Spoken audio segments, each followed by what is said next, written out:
कोई पावर नहीं है इमूवेबल प्रॉपर्टी सेल करवाने का। लिख दो। 82 बोलता है स्मॉल कॉजेस कोर्ट को कोई भी पावर नहीं है इमूवेबल प्रॉपर्टी को सेल करने का। ठीक है, सेल करवाने का उन्हें कोई भी पावर नहीं है, उनकी एग्जीक्यूशन तो दूर की बात है। ठीक है, 83 पे आते हैं।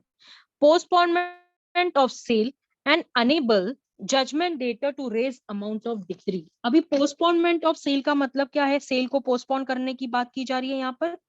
यानी कि जजमेंट डेटर अगर कोर्ट को रिक्वेस्ट करता है कि मुझे आप टाइम दे दो, ठीक है, प्रॉपर्टी सेल मत करो, तो क्या होगा ना यहाँ पर देखो, where an order for a sale of immovable property has been made, the judgment debtor can satisfy that there is a reason to believe the amount of the decree can be raised by the mortgage और lease. यानी judgment debtor बहुत smart है, दिमाग वाला है, उसने court को गुमराह किया। कैसे किया?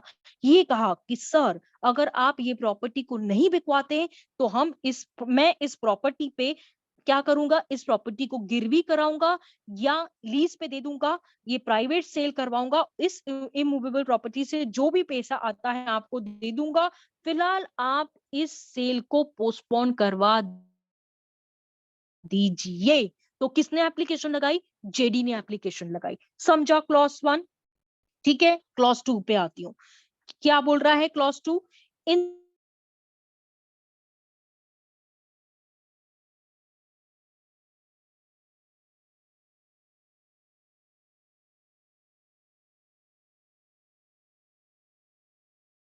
सर्टिफिकेट ग्रांट किया जाएगा, उस प्रॉपर्टी को अटैच हो जाएगी। देखो क्या होता है ना, अगर सेल नहीं होती है, लीज या उसके ऊपर कर्जा नहीं हो पा रहा है, गिर रहा है, तो उसको लेकर कोर्ट क्या करेगी? जेडी को सर्टिफिकेट ग्रांट कर देगी कि ये ले भाई, हम आपको सर्टिफिकेट देते हैं, आप प्रॉपर्टी को अटैच करवा दीजिए, यानी कि गिरवी करवा दीजिए, लीज करवा दीजिए, फिर उसमें से जो भी पैसा आता है आप डिक्री होल्डर को दे दीजिए। ठीक है। प्रोविजो क्या बोलता है? प्रोविजो ये बोलता है कि जो मनी पेमेंट सारी की सारी कोर्ट में जमा होने के बाद में जेडी कुछ नहीं कर सकता है, लेके भी भाग नहीं सकता। जब पेमेंट ही कोर्ट में जमा हो जाएगी, सब कुछ कोर्ट में जमा हो जाएगा, तो जेडी क्या करेगा? लेके तो भाग नहीं सकता है। ठीक है, ये हमारा प्रोविजो बोलता है।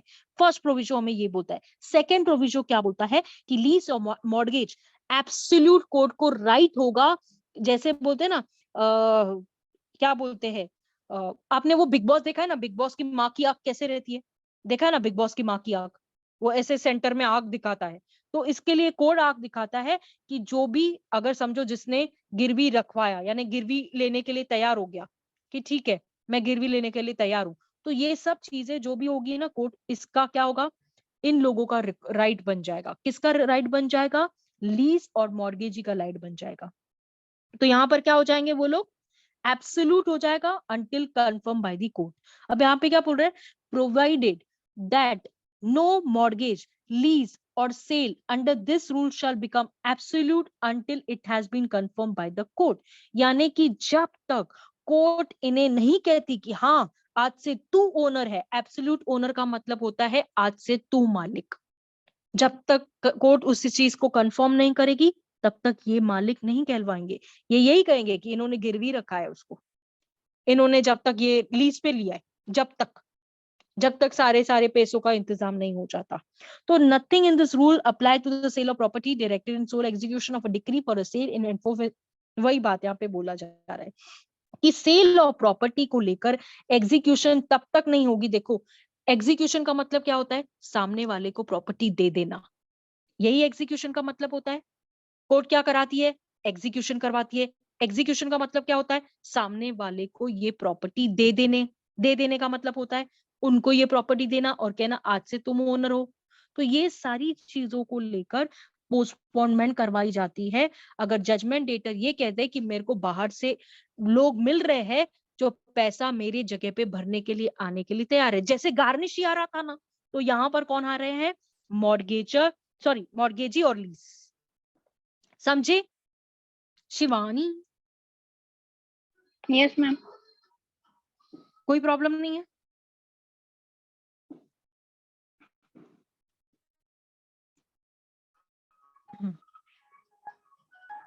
84 बोलता है deposit by purchaser and resale on dip. देखो यहाँ पर बताया गया है, वो किधर गया ये विक्की? ये विक्की इधर आओ, विक्की यही मैंने कहा है ना आपको वीडियो ऑन करके रखने के लिए, ऐसे क्यों करते हो आप? देखो, on every sale of immovable property, every sale का मतलब क्या होता है? हर सेल जो इमूवेबल प्रॉपर्टी की होगी, the person declared to be a purchaser, अगर तुम खरीद रहे हो, बोली लगते समय तुम्हें ये डिक्लेयर करा दिया गया कि आज से जो प्रॉपर्टी है वो विक्की की है। विक्की कौन है? विक्की परचेसर है। तो विक्की को इमीडिएटली कितना परसेंट भरना है? 25%। देखो बच्चे, लिखा है, मैम ये तो पूछ इमूवेबल रहे में थे है, ना। मूवेबल कितना भरना पड़ता है? अरे तुम 100%। आगे चलो ना। अरे तुम 75% बताई थी ना मैम। इसमें बोला मूवेबल ना में नहीं मैंने तो। कि वहां पर आपको फुल अमाउंट भरना है, यहाँ पर आपको 25 और 75 का प्रोविजन दिया गया है। देखा? आगे यस चलेंगे मैम। और भी देखो आप, ठीक है। यहाँ पर देखो क्या बोल रहा है कि 25% on the amount of purchase money और other person conducting the amount the sale in default deposit the property shall be forward और रीसोल्ड। यानी क्या होगा कि आपको 25% जगह पे भरना है और 75% जो है आपको 15 दिन के बाद भरना है। आगे पढ़ेंगे हम लोग, मैं आपको दिखाऊंगी ये सारी चीजें, देखना, ठीक है। अगर परचेसर ने डिफॉल्ट किया तो दोबारा ऑप्शन करवाना पड़ेगा, दोबारा लोगों को भराना पड़ेगा, तो उसका लॉस कौन भरेगा? विक्की भरेगा। क्यों? विक्की परचेसर है, ठीक है। और मैंने हमेशा ये बता दिया कि डिक्री होल्डर कभी भी क्या नहीं बन सकता? परचेसर नहीं बन सकता, लेकिन कब बन सकता है? कोर्ट की परमिशन लेकर। याद आया मैंने आपको ये कहा था? याद आया यस कि मैम। नहीं आया? Yes ma'am. ये रूल यस मैंने मैम। पढ़ाया आपको कि डिक्री होल्डर परचेसर नहीं बन सकता है। याद आया? Yes ma'am. ठीक है, चलिए अब आगे बढ़ते हैं। Time for the full of purchase money, the full amount of purchase money. देखो जैसे मैंने आपको बताया कि पूरा परचेज मनी आपको 15 दिन, जब आपकी प्रॉपर्टी सेल हुई है, यानी आपने जब बोली लगाते समय 25% भरा, तो आपको 15 दिन का टाइम दिया जाता है। उस 15 दिन के बाद यानी 16वें दिन पर आप 75% ऑफ द अमाउंट कोर्ट में डिपॉजिट करोगे और वो प्रॉपर्टी के लिए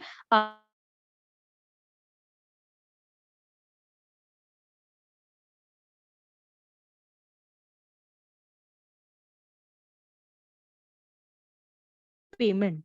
अब ये जो प्रोसीजर है, तो जो लॉस हुआ है, तो डिफॉल्टर से लॉस कौन कवर करेगा? जो लॉस हुआ, जो डिफॉल्ट हुआ पेमेंट, लोगों को बुलाया, पैसा खर्च किया, कुर्सियां लगवाई, टेबलें लगाए, लोगों को बुलाया, हथौड़ा मंगवाया, बोली लगवाई, वो सारी चीजों का जो डिफॉल्ट हुआ वो कौन भर के देगा? जो डिफॉल्टर है वो लॉस कवर करेगा, ठीक है। जब कोई पेमेंट डिफॉल्ट होती है, जो हमने लास्ट सेक्शन में देखा कि आपने पहले 25% दिया, फिर आपने क्या बोला? हाथ ऊपर कर दिया कि मेरे पास 75% पैसा है ही नहीं। तो 75 का पैसा था ही नहीं, तो तूने बोली क्यों लगाई? बेवकूफ, नहीं लगानी मैम उसका चाहिए पैसा थी तो ना। डूब जाएगा ना। हाँ, उसका पैसा अभी डूब जाएगा, यहाँ पे वो लॉस भरेगा। ये बोलता है 86, उसका पैसा डूब जाएगा। ये बोलता है 86, ठीक है, समझा? Yes ma'am. 87 notification on resale. Notification every resale of immovable property in default of the payment of purchase money within the period allowed for such payment shall be made after the issue of fresh proclamation. अभी यहाँ पे ना बहुत simple सी बात यहाँ पे बोली गई है कि क्या होता है ना, अभी क्या हुआ? रीसेल करना पड़ रहा है। क्यों? क्योंकि वो परचेसर जो जिसने खरीदा था उसने 75% आगे दिया ही नहीं।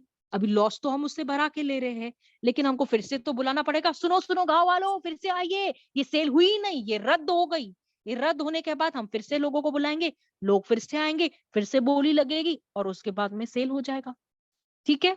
वैसे ही करना पड़ेगा जैसे पहले किया था, लोगों को बुलाया था, न्यूज़पेपर में दिया था, ऑफिशियल गैजेट किया था, वही चीज यहाँ पे करनी पड़ेगी। 87 में, ठीक है। अब 88 क्या बोलता है, बिड ऑफ को शेयरर टू हैव प्रेफरेंस। अब है ना, मैंने जैसे कल कहा था कि उस्मा और मैंने प्रॉपर्टी ली है, तो अब उस्मा तो को शेयरर है, मैंने क्या किया था याद है ना कि मेरी टू व्हीलर को दिल्ली बेच दिया था, उस्मा तू रख लेना, मेरी प्रॉपर्टी तो जाने वाली है। तो क्या होगा, जब बोली लगेगी तो उस्मा से ये कहा जाएगा कि तू को शेयरर है ना, ठीक है, तू बोली लगा। तो उस्मा को तो वैसे भी प्रॉपर्टी तो हाथ से जाने वाली है उस्मा के, तो उस्मा को क्या बोला जाएगा कि ये प्रॉपर्टी सेल हो रही है, तू आजा, क्योंकि वैसे भी तो तू आधी मालिक है, उसकी पूरी मालिक तो है नहीं, वो प्रॉपर्टी तो गई, तो उसको एक प्रेफरेंशियल राइट दिया जाएगा एज अ को शेयरर, और उसको बोली लगाने के लिए परमिशन दी जाएगी, ठीक है। 88 ये बोलता है, ठीक है, को शेयरर को परमिशन दी जाएगी बोली लगाने के लिए, ठीक है।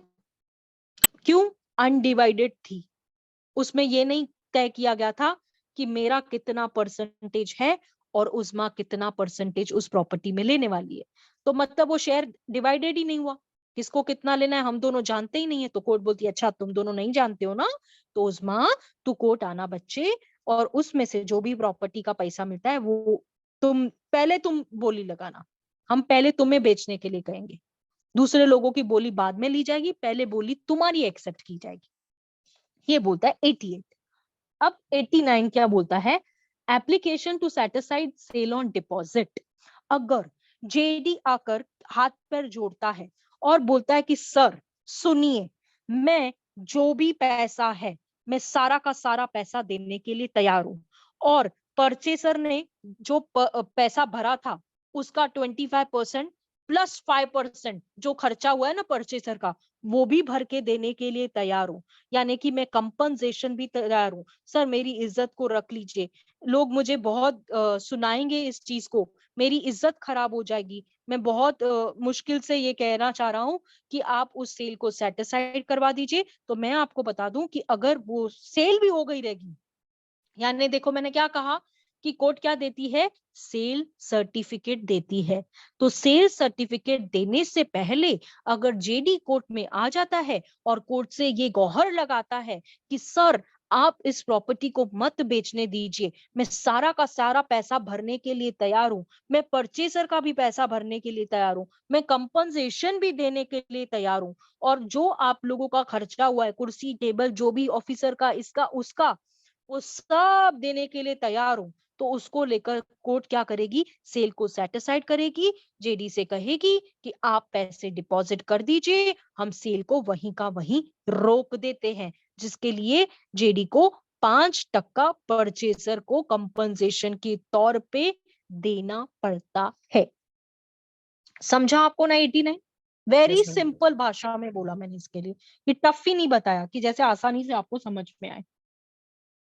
Application to set aside sale on the ground of irregularity और फ्रॉड। अब हमने इरेगुलरिटी वहां पे भी देखा, ठीक है, अगर कोई फ्रॉड हुआ है, ठीक है, एप्लीकेशन लगाना पड़ता है, कभी फ्रॉड हुआ है ना, देखो क्या होता है ना कि जेडी है ना, डिक्री होल्डर क्या करता है, चीटिंग से उस प्रॉपर्टी को लेने की कोशिश करता है, या परचेजर है या कोई भी पर्सन है, अगर कोर्ट को ये समझ में आ जाता है कि भैया इस प्रॉपर्टी इस बोली लगते समय फ्रॉड हुआ है, इरेगुलरिटी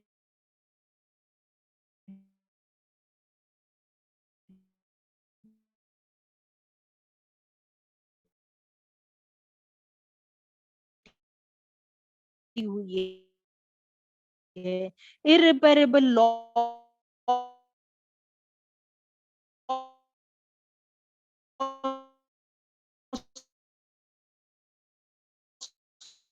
हुआ है, तो कोर्ट क्या कर सकती है, इस सेल को सेटिसाइड भी कर सकती है। एप्ली को लगता है कि हाँ सच में फ्रॉड हुआ है, सर लेता है, डिग्री होल्डर लेता है, या कोई भी पर्सन जाके लेता है कि सर ये ना जब सेल हो रही थी ये सब चल को, इसलिए हमने सारी चीजें करी थी, उसको फुल स्टॉप लगा देगी, यानी स्टे हो जाएगा वो ऑर्डर, ठीक है, समझ रहे हो ना। यस अब मैम। 91 यस क्या मैम। बोलता है, application by purchaser to set aside sale on the ground of judgment debtor having no saleable interest. यानी देखो कोर्ट क्या करेगी, अलाउ करेगी जहां पर जजमेंट डेटर का टाइटल ओनर भी नहीं, ओनर ही नहीं है, देखो जेडी जो है ना उसका ना घर है ना वो प्रॉपर्टी का मालिक है, ना उसकी प्रॉपर्टी है, ना ही वो ओनर है, तो कोर्ट क्या अलाउ करेगी? सेट असाइड कर देगी उस एप्लीकेशन को, ठीक है, क्योंकि उसकी प्रॉपर्टी नहीं है। और कोर्ट ने क्या किया था? ऑक्शन लगा दिया था, लोगों को बुलाया था, प्रॉपर्टी बेचने के लिए निकाली थी, तो परचेसर को तो लॉस हो गया ना, परचेसर को तो लॉस हो गया ना इस बात का कि एप्लीकेशन लगाने के बाद, सब करने के बाद, बिडिंग हो गई, बोलियां लग गई, मैं पैसे दे दिया हूं, मैंने अपना 25% ऑलरेडी जमा करके रखा है, आप मेरे को ऐसे बोल रहे हो, तो कोर्ट क्या कर सकती है? उस चीजों को रुका सकती है, सेट असाइड कर सकती है सेल को, अगर ऐसी भी बात हुई है तो। अब जब उसकी प्रॉपर्टी नहीं है तो कोर्ट किसकी प्रॉपर्टी देगी? मेरा घर क्यों देगी कोर्ट? मेरा केस ही नहीं है तो। उसने झूठा केस दिखा के उस झूठी प्रॉपर्टी फ्रॉड करके किया है, तो कोर्ट उस चीजों को रुका सकती है, ठीक है। 92 बोलता है sale when to become absolute और बी सेटिस्फाइड। अब यहाँ पे थोड़ा सा आपको बता दूं कि ये जो है ना, यहाँ पर आप 30 डेज का प्रोविजन पढ़ोगे, तो 30 डेज के बदले मैं आपको बता दूं कि 2002 के अमेंडमेंट से यहाँ पे 60 डेज कहा गया है। पढ़ते हैं पूरा, मैं बता देती हूँ। आप सब रूल 2 में देखिए, आपको थर्ड लाइन में 30 डेज दिखेगा। मैं यहाँ से ही बता देती हूँ कि सब रूल 2 में फर्स्ट सेकंड थर्ड लाइन पे आ जाओ या सेकंड लाइन में देख लो, आपको 30 डेज आ जाएगा। वहां पर आप मैम उधर हमारे में गोला मार 60 दीजिए दिया हुआ। तो आपका नया बैरेक्ट होगा।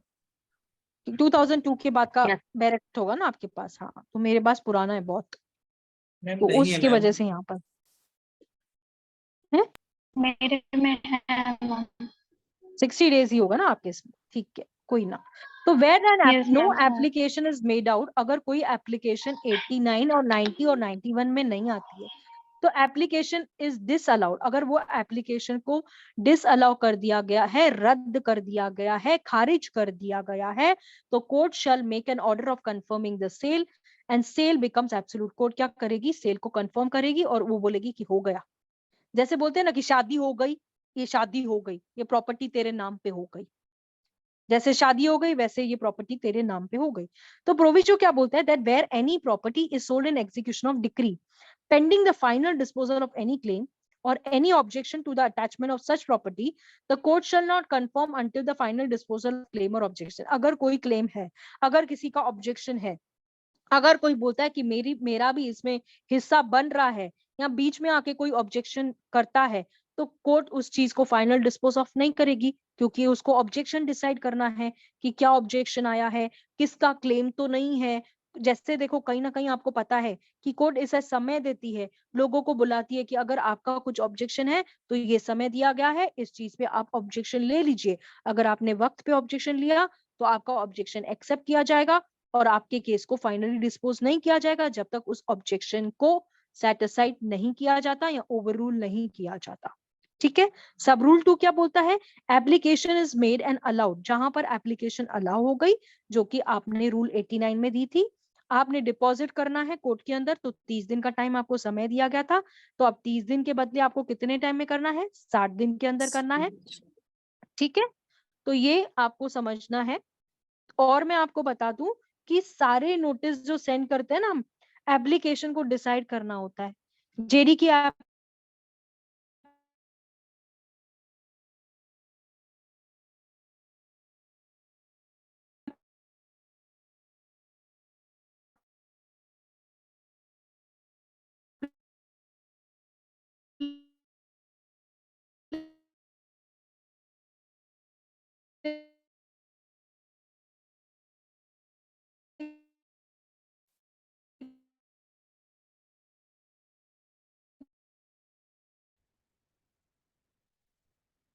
तो वो क्या हो जाएगी? डिक्री नल एंड वॉइड हो जाएगी।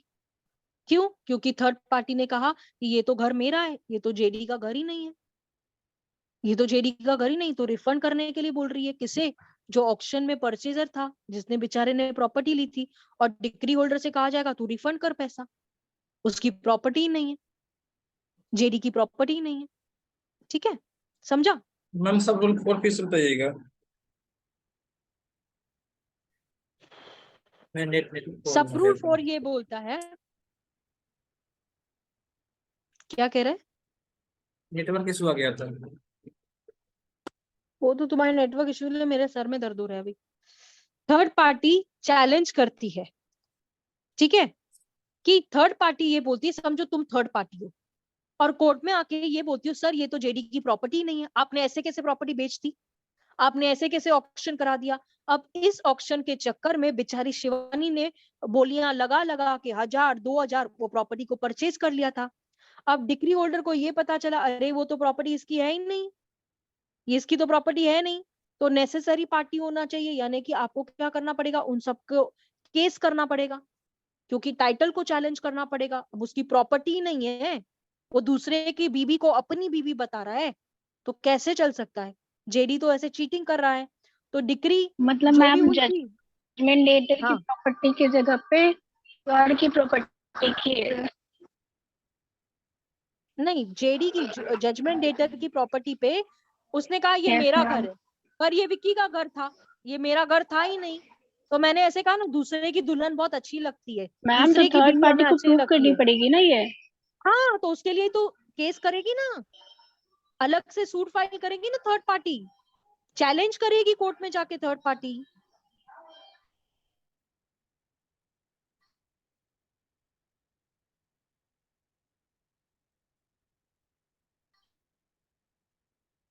और ये बोलेगी कि सर ये इस डिग्री को जो आपने किया है उसे null and void declare, property मेरी है। अब समझा शिवानी? Yes ma'am. 93 बोलता है return of purchase money in certain cases. Return of purchase money yes मतलब क्या मैम होता ठीक है। है? रिटर्न ऑफ परचेज मनी का मतलब होता है परचेसर को 5% ऑफ द अमाउंट उसको रिटर्न करना पड़ता है। हमने देखा ना कि 5% मनी देना पड़ता है उसको, तो यहाँ पर उसको रिटर्न किया जाता है। क्यों? जब sale of immovable property satisfied हो गई, सेल ही सेल नहीं रही, तो उसका परचेस मनी तो पैसा वापस करो ना, उसका क्या कसूर है, वो तो बेचारा बोली करने आया था, वो तो बोली में अपना ये लगाने आया था, ठीक है। 94 बोलता है सर्टिफिकेट टू परचेसर। अब मैंने आपसे ये कहा कि क्या होता है जब सर्टिफिकेट मतलब जब सेल कंफर्म हो जाती है, बोली लगी, बोली लगने के बाद क्या होता है, सारी चीजों का फॉर्मेलिटी हो गया, कोर्ट ने ऑर्डर कर दिया, उसका कोर्ट सेल सर्टिफिकेट बनाती है, यानी आपको कानूनन उस प्रॉपर्टी का मालिक डिक्लेयर करती है, यानी आप उस प्रॉपर्टी के रियल ओनर कहलाए जाते हो। कैसे? जब कोर्ट ने आपको शेयर सर्टिफिकेट दिया है, ठीक है। और इस शेयर सर्टिफिकेट को मैं आपको बता दूं कि आपको रजिस्टर करने की भी जरूरत नहीं होती, क्योंकि कोर्ट की तरफ से आपको दिया गया है, तो उसको चैलेंज करने की बात ही नहीं आती। आपको पैसा भर के भी ये नहीं करना पड़ता है, पर करना पड़ता है, ये लोग बुकिश है। मैं आपको बता दूं कि मैंने एक कंपनी का भी शेयर सर्टिफिकेट लगा के जो भी गवर्नमेंट रेवेन्यू था उसके ऊपर भर के उसको रजिस्टर करा के दिया है। झूठे हैं ये लोग। 95 बोलता है delivery of property in occupancy of judgment debtor. Judgment debtor के पास प्रॉपर्टी, यानी जजमेंट डेटर अगर बाहर निकाल देता है तो परचेजर को पोजीशन ऑफ प्रॉपर्टी देगा। अब मैं आपको एग्जांपल के तौर पे बताती हूँ। अब समझो कि मैंने मेरा घर रेंट पे दिया हुआ है, ठीक है। तो जैसे मैंने आपको बताया था ना कि अगर सेल सर्टिफिकेट होने के बाद वो प्रॉपर्टी अगर मेरे नाम पे हो गई और वहां पर मेरा जो जजमेंट डेटर का कोई रेंट वाला बंदा रह रहा है, तो मैं उस रेंट वाले बंदे से कहूंगी चलो घर से बाहर निकलो, ठीक है। अगर वो बाहर नहीं निकलता है तो कोर्ट के लोगों को लेके जाऊंगी, ऑफिसर को, और घर खाली कराऊंगी। ये बोलता है 95, ठीक है। 96 डिलीवरी ऑफ यानी मैम प्रॉपर्टी इन पहले से जो एग्रीमेंट ऑक्यूपेंसी बना ऑफ हुआ है टेनेंट। एग्रीमेंट वाइड हो जाएगा नहीं?